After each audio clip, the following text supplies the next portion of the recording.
আজ আমি এখানে দাঁড়িয়ে আপনাদের সামনে আমার বাংলাদেশের ভক্তদের নিয়ে গুরুত্বপূর্ণ কিছু কথা বলতে চাই। আমি জানি আপনাদের অনেকেই ভাবছেন ট্রাম্প বাংলায় কথা বলছে কেন। বন্ধুরা, আমি শুধু বাংলায় কথা বলছি না, আমি বাংলার চেতনা নিয়েও বলছি। কিন্তু কেন বলুন তো? আমেরিকায় আমরা আব্রাহাম লিঙ্কনকে সম্মান করি, ভালোবাসি, কিন্তু আমরা কি তাকে জাতির পিতা বানিয়ে ব্যবসা করি? আমি আমার শপথ অনুষ্ঠানে তার নাম একবারও বলিনি। এতে তার যেমন মান ইজ্জত যায়নি, আমেরিকারও সম্মান ক্ষুণ্ণ হয়নি। আমি প্রেসিডেন্ট হিসেবে শপথের পর লিঙ্কনের মাজারে ফুল দিয়ে তার দোয়া নিয়েছিলাম, ওটাই না।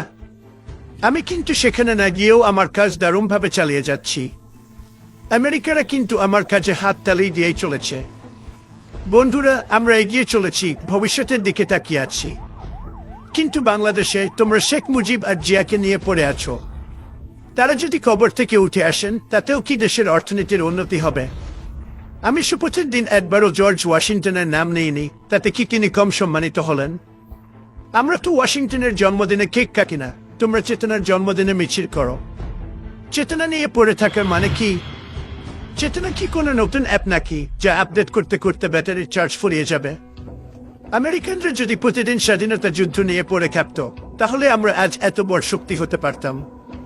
আমরা ব্রিটিশদের বিরুদ্ধে রক্তক্ষয়ী যুদ্ধ করেছি, কিন্তু আজ ব্রিটেন আমাদের অন্যতম সেরা বন্ধু। আর তোমরা পাকিস্তান নিয়ে এত বিদ্বেষ কেন? 1971 তো ইতিহাস, 21 সালে এসে এখনো একাত্তর করছো। এটা আমি সারা বিশ্বে কোথাও দেখিনি।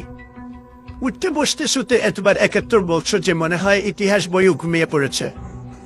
শেখ মুজিব ও তার কন্যা হাসিনা এই চেতনার ইনজেকশন পুশ করে তোমাদের অচেতন করে নিয়ে দেশটাকে তলাবিহীন জুড়িতে পরিণত করেছে। সেই চেতনার ব্যবসা আবার ঘুরে দাঁড়াতে শুরু করেছে আরেকটি দলের হাত ধরে। আমার অনুরোধ, চেতনার ব্যবসাকে শেয়ার বাজারে ওপেন করে দাও। ইলন মাস্ককে সাথে নিয়ে আমিও কিছু চেতনার শেয়ার কিনতে চাই। এক পক্ষ বলে মুজিব না থাকলে দেশ শেষ, আরেক পক্ষ বলে বিএনপি না থাকলে গণতন্ত্র শেষ। এই ব্যবসা কতদিন চলবে? চেতনা কি সেরা হিট গান নাকি যে বারবার রিমিক্স হচ্ছে? আর বলো তো, আমরা কি কানাডাকে আমাদের সমুদ্রবন্দর ব্যবহারের অনুমতি দিয়েছি বিনামূল্যে? একদমই না। আর তোমরা কি করছো? চট্টগ্রাম আর মোংলা পোর্ট ভারতের হাতে তুলে দিয়ে বলছো আমরা 197 ঋণ শোধ করছি। বন্ধুরা, ব্যবসার মতো করো, দান খরাতের মতো না। শেখ হাসিনা পালিয়ে গেলে চেতনার ব্যবসায় বিফল হয়ে ওই একই চেতনার ব্যবসা এখন যারা করতে চাচ্ছ, তাদের ভবিষ্যৎ কি হবে জান? বন্ধুরা, তাদের পরিণতি হবে ঠিক সেই শৈশব নেপোলিয়নের মতো, শেষ পর্যন্ত নির্বাসনে জীবন কাটাতে হবে। কিন্তু পার্থক্য হলো, নেপোলিয়নের ছিল সামরিক প্রতিভা, আর চেতনার ব্যবসায়ীদের আছে শুধু ফাঁকা বলে। বন্ধুরা, চেতনা শুধু একটা লুটপাটের হাতিয়ার। চেতনা তোমাদের অচেতন করে সর্বশান্ত করার টুলস। তোমাদের নেতারা এই চেতনার মাধ্যমে বিদেশে হাজার হাজার কোটি টাকা পাচার করেছে, আর তোমরা বসে বসে তাদের আঙ্গুল চুষেছ।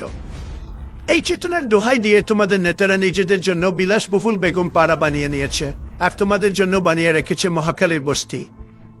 বন্ধুরা, তোমরা শুধু চেতনা নিয়ে ব্যস্ত, কিন্তু দেশ চলবে কিভাবে?